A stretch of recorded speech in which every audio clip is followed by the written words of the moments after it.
Hello my dear friends, कैसे हैं आप लोग? Think like a monk. The book think like a monk, train your mind for piece and purpose every day, written by Jay Shetty.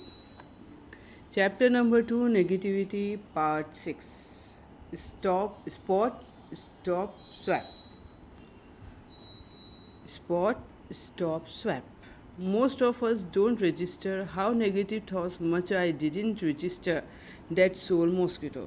To purify our thoughts, monks told a talk about the process of awareness, addressing and amending. I like to remember this as a spot, stop, swap. First, we become aware of a feeling or issue, we spot it. Then, we pause to address what the feeling is and where it comes from. We stop to consider. And last, we amend our behavior. We swap in a new way of processing the moment. Spot, stop, swap. Spot.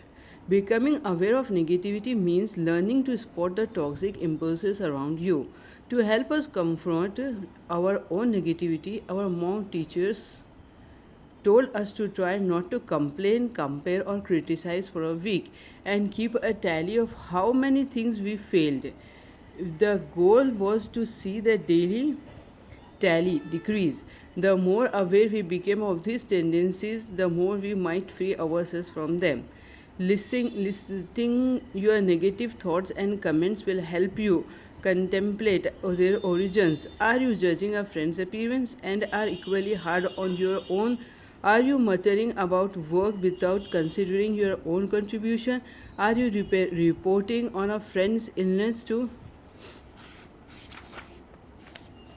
call attention to your own compassion, or you hoping to solicit more support for that friend? Sometimes, instead of reacting negatively to what is, we negatively anticipate what might be. This is suspicion. There is a parable about an evil king who went to meet a good king. When invited to stay for dinner, the evil king asked for his plate to be switched with the good king's plate. When the good king asked why, the evil king replied, "You may have poisoned this food." The good king laughed. That made the evil king even more nervous, and he switched the plates again, thinking maybe he was being double bluffed. The good king just shook his head and took a bite of the food in front of him. The evil king didn't eat that night. What we judge or envy or suspect in someone else can guide us to the darkness we have within ourselves.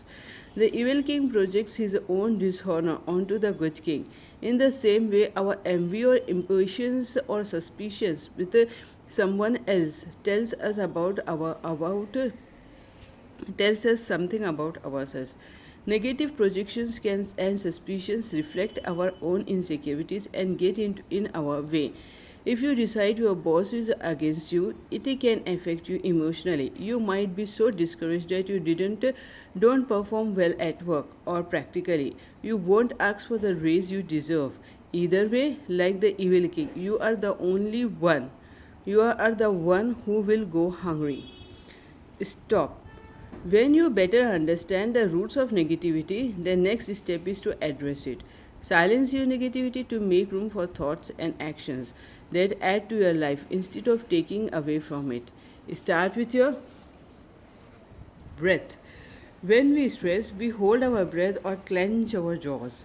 We slump in defeat or tense our shoulders. Throughout the day, observe your physical presence. Is your jaw tight? Is your brow furrowed? These are signs that we need to remember to breathe, to loosen up physically and emotionally.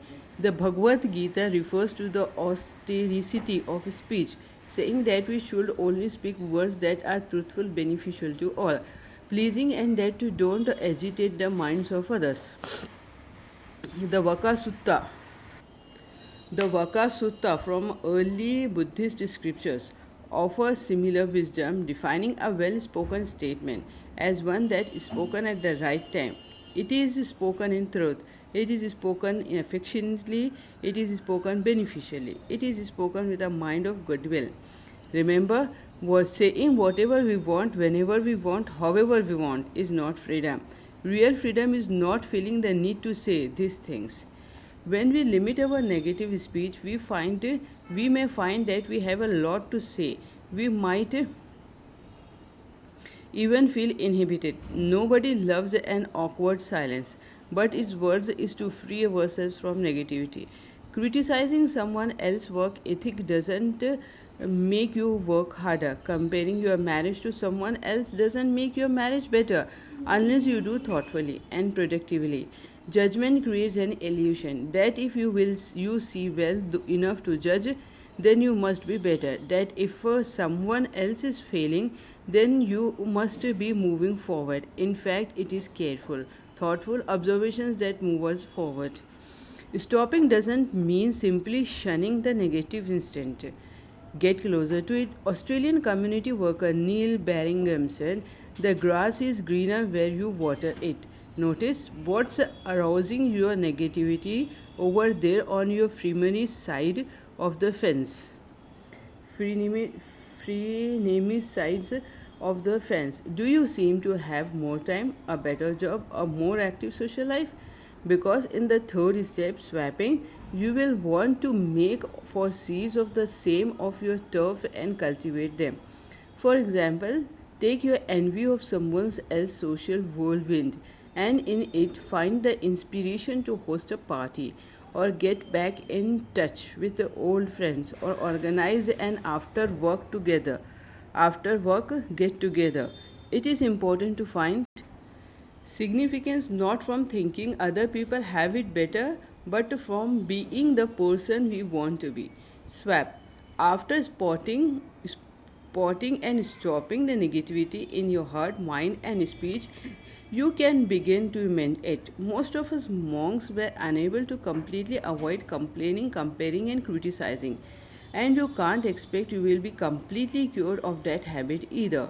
But researchers have found that happy people tend to complain, wait for it, mindfully while thoughtlessly. Venting complaints makes your day worse. It's been shown that writing in a journal about upsetting events, giving attention to your thoughts and emotions, can foster growth and healing, not only mentally but also physically.